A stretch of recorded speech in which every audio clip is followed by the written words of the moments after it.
This is the first pattern that I've ordered, first thing I've ordered from Etsy, and it is this, which is a recreation of a 1930s German pattern. The instructions are light, to say the least. So unlike a modern pattern, all I have is that. That's the original pattern layout and guide and a paragraph in German, which I don't speak. But thankfully, the person who listed this one has translated it into English, which does make my life a little easier. Although, it's still a very limited pattern. The first issue that I encountered was the size. This was listed as a rather strange 33-inch waist. I'm a 34, or a 32, goes up and down. So I thought, oh good, this will be about the right size. And the first draft that I made, the first mock-up, it was much too small. So I actually measured what size it really was, and it's only a 30-inch waist, which makes a lot more sense. So for this pattern, I've had to widen the legs. Each leg panel I've just put an extra inch on them, and that now fits as it should, at least in mock-up. This is essentially my second mock-up. I'm using a heavier weight, it's not too heavy, but it's a heavier weight cotton twill, which I didn't have quite enough of, so I've had to supplement with some other similar fabrics. I have a rough idea of how this should all go together, but not an exact idea, because there's a lot of things that it doesn't tell you how to do. Like, these are the button fly pieces, and it does not tell you how many pieces, what order to put them together in. It gives you a little bit of information on how to do the buttons, but that's really it.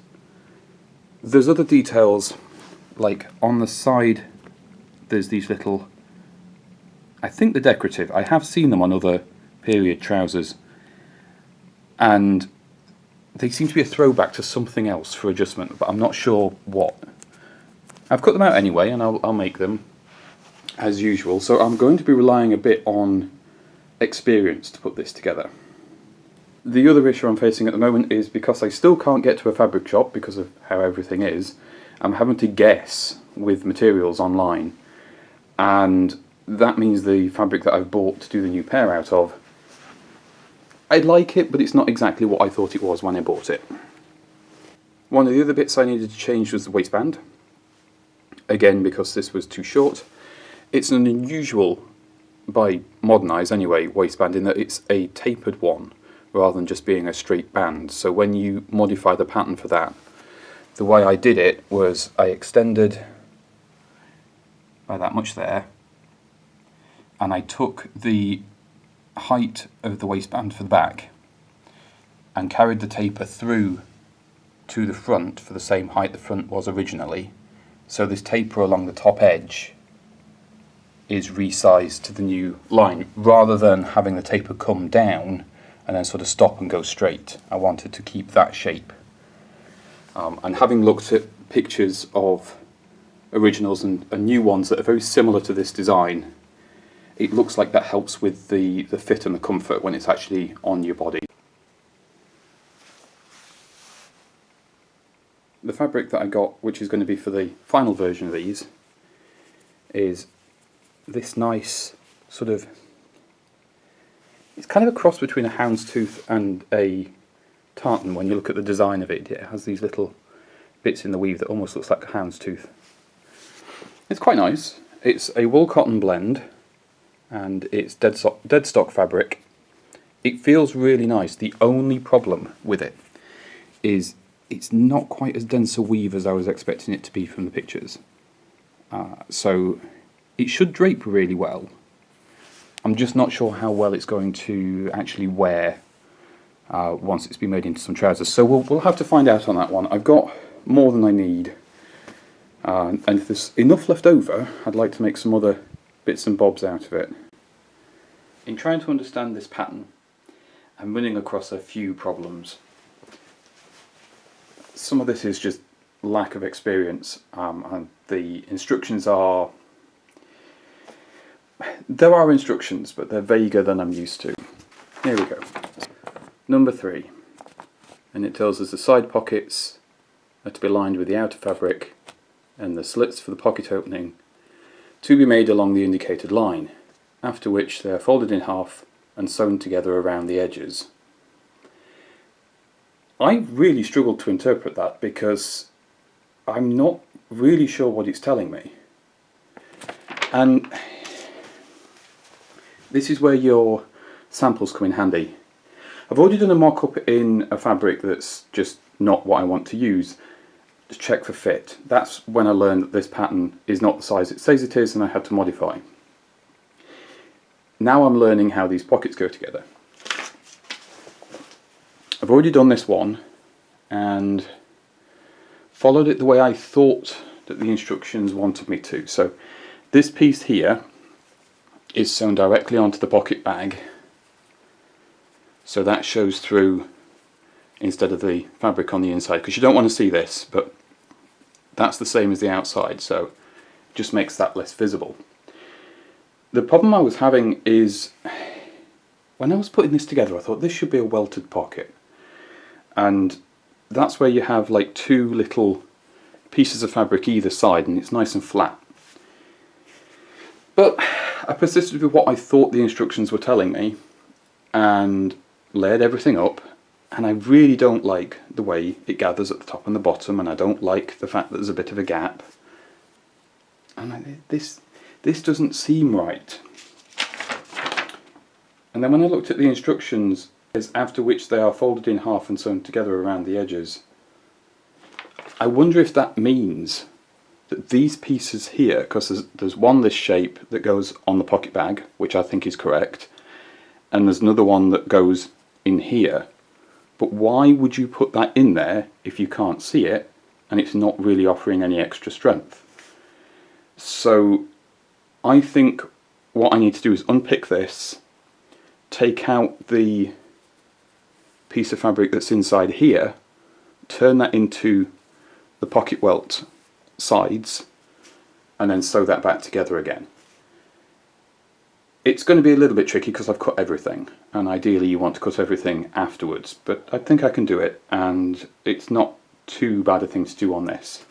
The other thing I've learned is I don't like doing the pockets this way. When I do the proper fabric, I think I'm just going to follow this line and take it from here up to the waistline, and then this will become this piece here, so there'll be like a larger triangular piece there, and then the pocket bag I'll just sew to the front facing here, more like a modern trouser pocket, and I think that's going to be easier and it'll look fine. I'm not after historical accuracy with these trousers, I'm just after the silhouette. So I'm going to unpick all of this, which hopefully won't be too arduous, and have another go and then see if we can do that one better.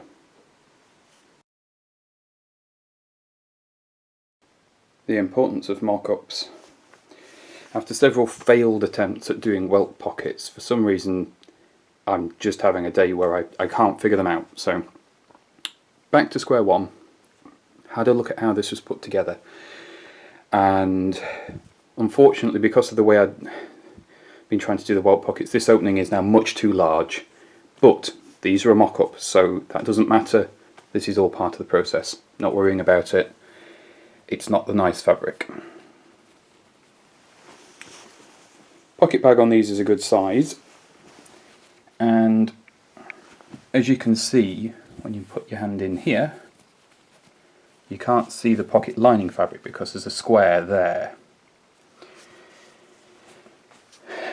I don't know, I still think I'm not doing these quite right, but I haven't got the experience of this kind of pocket and these kind of patterns to know how to do it better, and the research I've tried to do, I can't find an exact example, so I'm just sort of piecing it together as I go. But on the pocket pattern you have your pocket opening and you have your pocket facing. This is the piece here. So this piece, I've pressed all the edges, and then I'll top stitch that down in place, and that goes behind where your hand goes in. So here's the pocket in fabric. I'm just using a generic lightweight cotton for this. And you can see I've marked an F to tell me that's the front so I don't get the pockets modelled. And you can just about make out the marks for the pattern. Now normally I don't mark with a pen on fabric, but this is inside the pocket so it doesn't matter. When you put this piece on, that has to go on the back of this piece.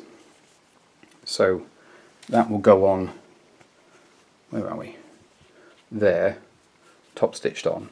Because then when you've actually done the pocket and turned it out, it's showing from the right side. For doing the pocket, I did that. So the first time I did it, I used this piece, which is what goes around the pocket opening, and I'd used that on the pocket side, so it ended up sandwiched between, it basically wasn't seen, but it was making all that weird puckering around the edges. This time, when I did it on the inside, so it's immediately against the facing fabric, and what that does is makes this edge stronger, makes sure that the pocket lining fabric doesn't show on the front, and it just sits better. So I think that's how it's done. I'm not 100% sure.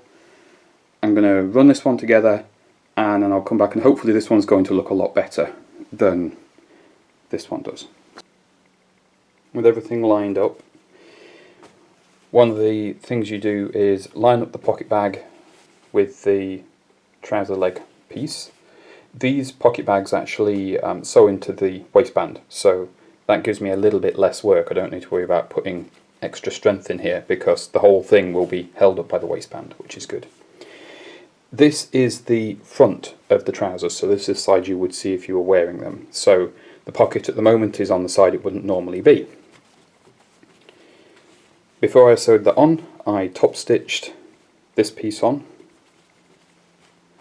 and now I've just gone through and put the pocket slit in, so that's just straight stitched all the way around, and the extra piece of facing fabric is sandwiched in there. So what I do next is chop down the middle of this and then a little triangle out to the corners, and we should be able to turn that all the right way round and press it, and then that should look correct, I hope.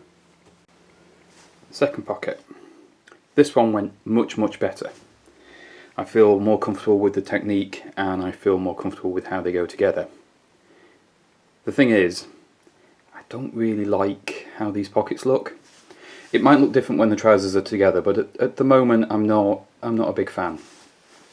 Unlike the other side, I didn't top stitch this one. I probably will. One thing I like to do with mock-ups is I tend to turn them into work clothes so that it's not completely wasted. So they're used as a learning exercise, but then I get use out of them afterwards.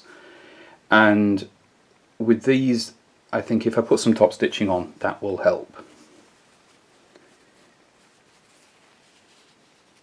On the inside, you can see the piece that you actually fold in, and I've just laid down the edge. Now, this is one of the problems I'm having as well, is I've managed to misalign this when I've sewn everything together.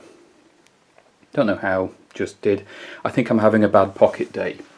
But it also highlighted something I want to change on this pattern, because this patch over here, you could also run the risk of having it misaligned.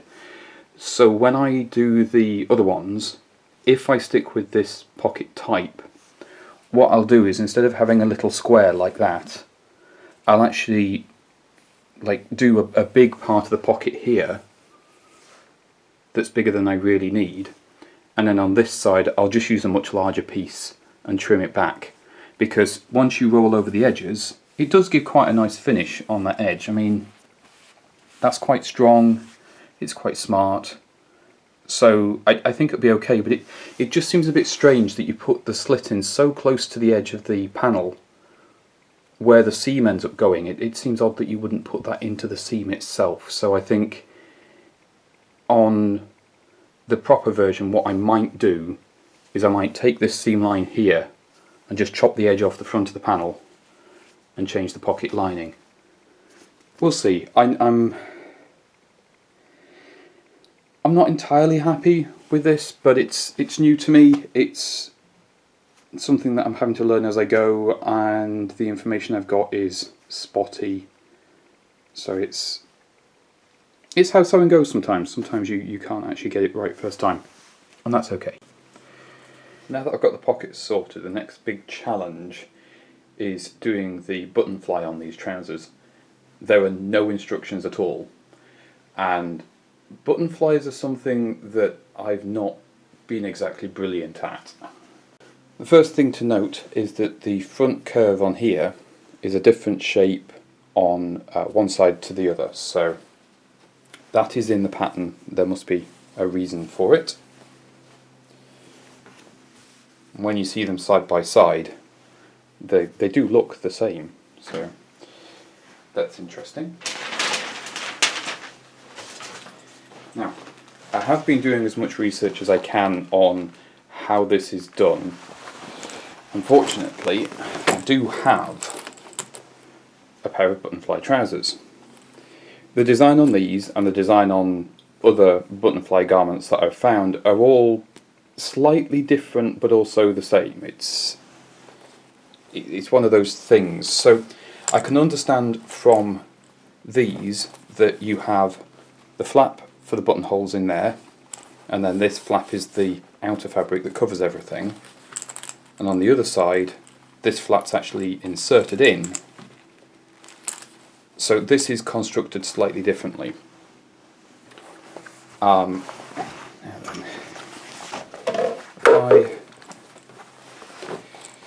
if I flatten that seam out, you can just about tell that you've got, instead of just a straight line here, it does actually kick out. And that's so that basically follows the shape of your body. It's a complicated shape, this area. So I know that this sort of shape matches this shape,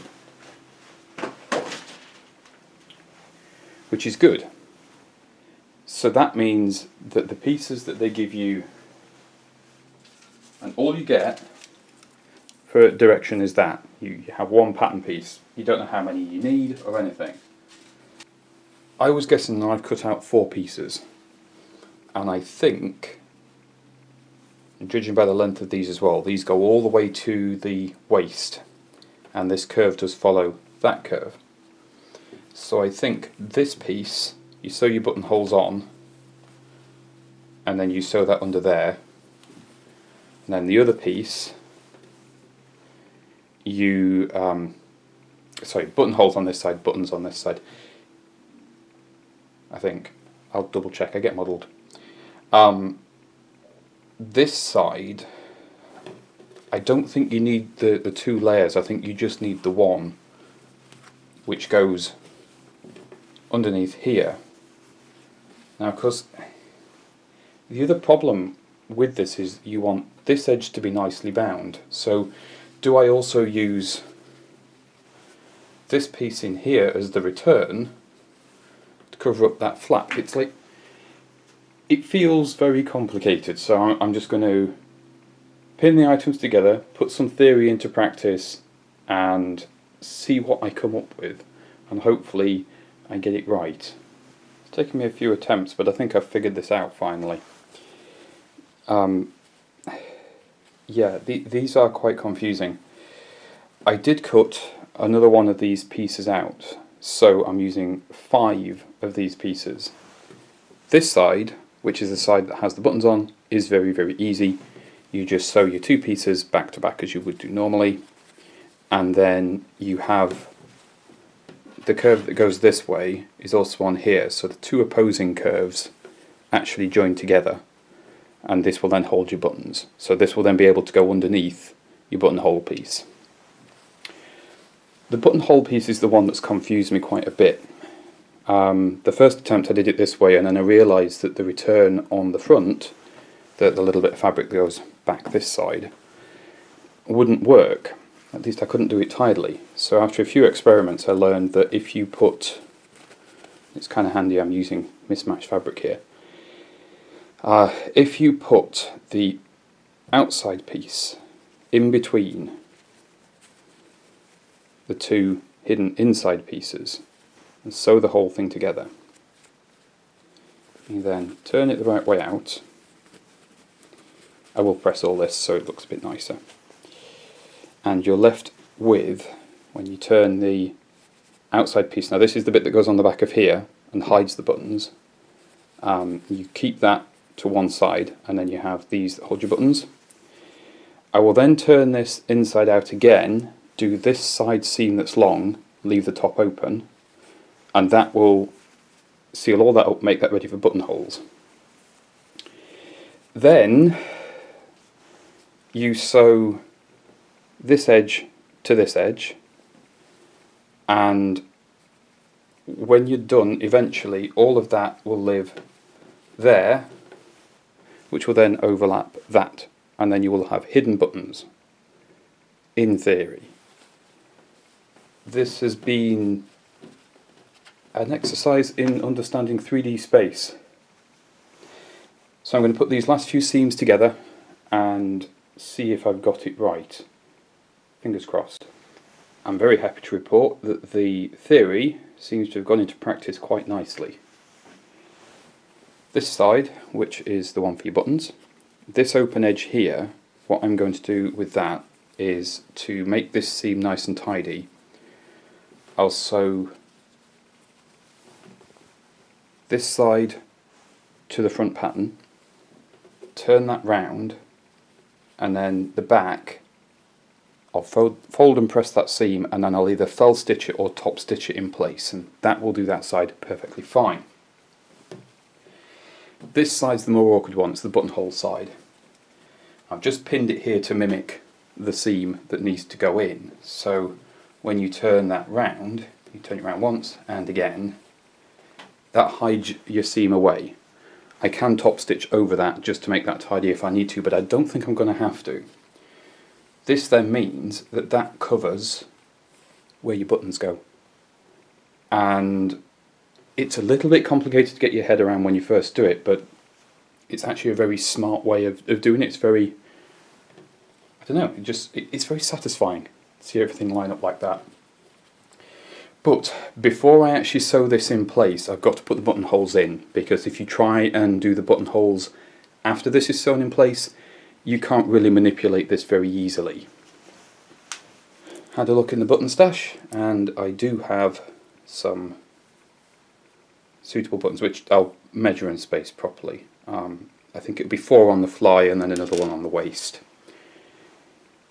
This is the most difficult part of the entire pattern, because this is the bit that is the most complicated and has the least amount of instructions, so I'm really pleased to have got to this stage with it. I haven't used any interfacing. I wasn't sure how stiff this was all going to be, because you don't want this to be too rigid, because then when you sit down it's not what you want, really. You don't want it doing this when you sat down. So I wanted it to be fairly mobile, and this is a cotton twill, so it's quite a strong fabric anyway. The other thing I'm probably going to do that differs from the pattern is I'm probably going to line the top half of the front of the trousers, because even though these pockets are quite large and they'll be quite well anchored, I haven't used the shiny fabric on them, and I think if I use a bit of satin or similar, that will just help everything be a bit more comfortable. They're not going to ruche up when I wear them. But once I've done some hand sewing and got these in, the next stage is putting the darts in the trouser legs, and then it's sewing the legs together, and then they'll start to look like a pair of trousers. Just a quick mention on button spacing. One thing I learned early on is when you measure out buttons, don't just do it by eye, because they're never right when you do. And also remember your seam allowances. So for this piece here, I've gone from the top and I've measured down 1 inch So that's my absolute minimum starting point. I then loosely place the buttons in by eye to see how many would fill the gap. 4, which is about right. Most trousers are about 4 buttons for a button fly that's a long one like this. Measured the distance that I'd got available, which was just over 8 inches, and put a button in eventually every 2 inches. And I just mark the buttons with a pin, like so. And then when I come to doing the buttonholes, these will give me the markers for where to put the stitches in and cut the slots and everything. I don't mind that there's a slightly larger gap up here, because of course you've got your waistband at the top and you have like a waistcoat or whatever going over the top anyway, so this gap looks a lot bigger than it is. When you've actually got a waistband on, it's not that terrible. So, and of course there'll be another button on the waistband itself.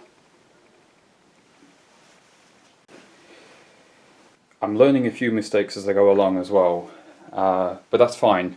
This is what mock-ups are for.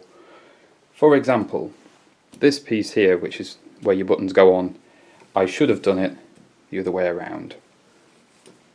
When I do the other pair of trousers, I'll have enough fabric that all of this will be the same, so that's not the sort of mistake I'm going to make.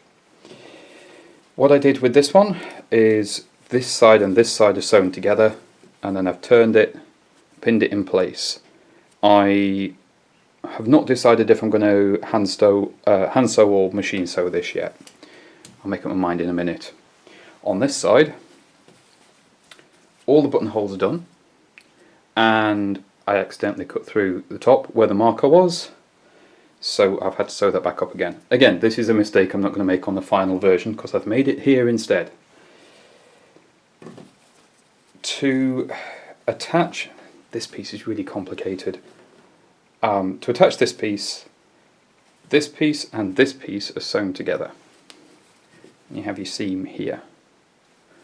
And then to make all this work, that all goes like that. And that gives you a nice flat front. On the inside, the button stand then completely covers up where this is here. So I think to hide that, if I edge stitch or top stitch this piece here, you can still get in at the buttonholes because this piece is still free, and then that completely hides this raw edge. So I think that's what you're supposed to do. If I top stitch it, you'll have, like you see on a lot of trousers, you have that line just there.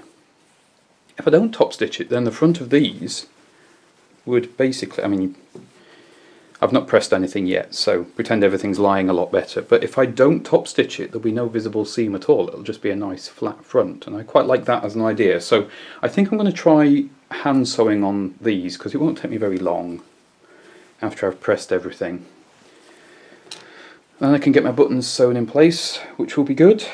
And then it is, I think there's 2 small darts in the front, 2 larger darts on the back. There's also a pocket on the back. Then the legs can be sewn together.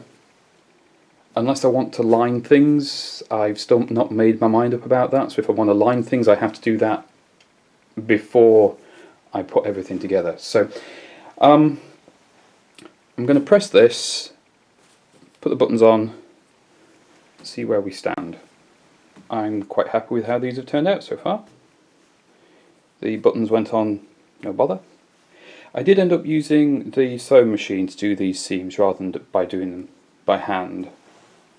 They're barely visible anyway. You can see on this side particularly that there's not much to see. So when I do the nicer version, I probably will do it by hand just because the other fabric is just a bit nicer and it'll give a nicer finish, but these are destined for workwear, so I don't think it's that important. I've got the button flap all sewn in and working, so that's good. And when the waistband goes on, you'll be able to get in like so. I don't think there's any need to put any sort of stitches on this edge. If I do need to, if this ends up opening and being a bit unsightly, then I might, but I won't for now. As you can see, I'm buttoning it up the opposite way to what you would do normally because I don't know why.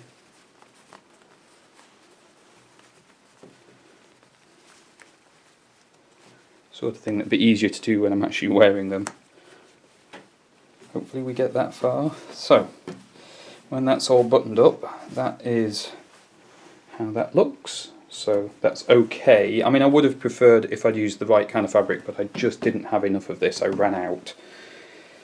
So I just had to make do with what I've got. On the front, the only thing I think that's left, because I'm not doing the pocket watch pocket, I think that goes on this side. There's a little pocket goes in here. I'm not doing that. I would never use it, and I'm not after historical accuracy here. But I believe, I'll double check the pattern, I think there's a small pleat or dart that goes in here, both sides, that just gives you a little bit more fullness and room on the front, which just makes me a bit more comfortable. So yeah, I'm quite happy with how this is coming along. For a first attempt at this pattern, which hasn't got the best instructions, I mean, I am grateful to the person who translated the pattern, because originally all that was available is this paragraph in German. I don't speak German, and even if I did, I get the impression that this little paragraph here tells me a lot less than the instructions here. So although the instructions are a little bit vague, they have given me a bit of direction on where to go and what to do.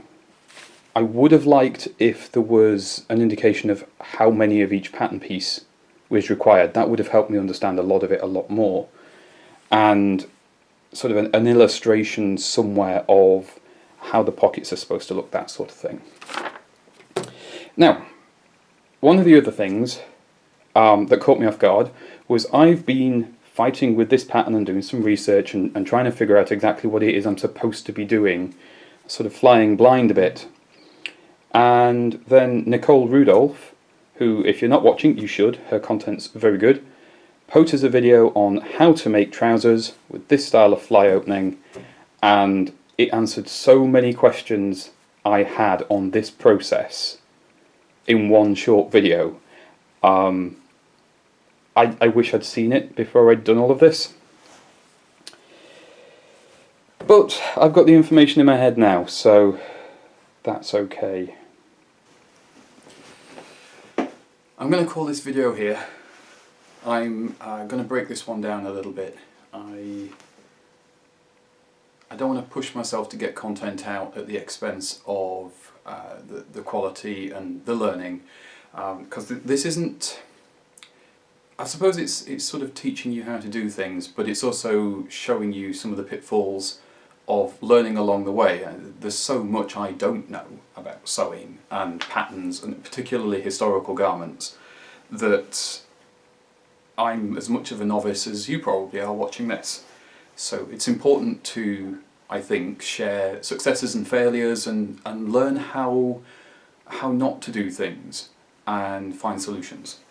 So I am very, very happy with how this is going so far. For a first attempt on a pattern I've never used before, I think this is going very well. I think for work trousers, which I know I've said a few times so far, I think these are going to be excellent. One of the things that's quite annoying when you're working is when you've got trousers and they don't come high enough at the back, and you're working on something and then your shirt pulls out your trousers and you get that cold draft. Yeah, nobody wants that. The other thing is this cotton twill that these are made of is not pretty. It's very tough, it's very functional, and it picks up every single bit of fluff going around. So it's not something that I want to be wearing when I care about my appearance. So it will be ideal and will probably make a reappearance, well, providing this all goes as smoothly as it's gone so far, will probably make a reappearance in some of the car videos, which you should check out if you haven't already. There's all kinds of stuff going on in there. Same kind of principle, learning as we go. I'll share what knowledge I've got and show you what mistakes I make and how I fix those mistakes. So thank you very much for joining me in this video. I know people like to see a garment done from start to finish, but this is more of a, I suppose, more of a sewing vlog, isn't it, really? And yeah, sewing is a slow journey sometimes. It's not often you can just get a garment out quick and get it done, unless you've been doing it for a long time and it's something you've done quite a few times. So, thank you for watching.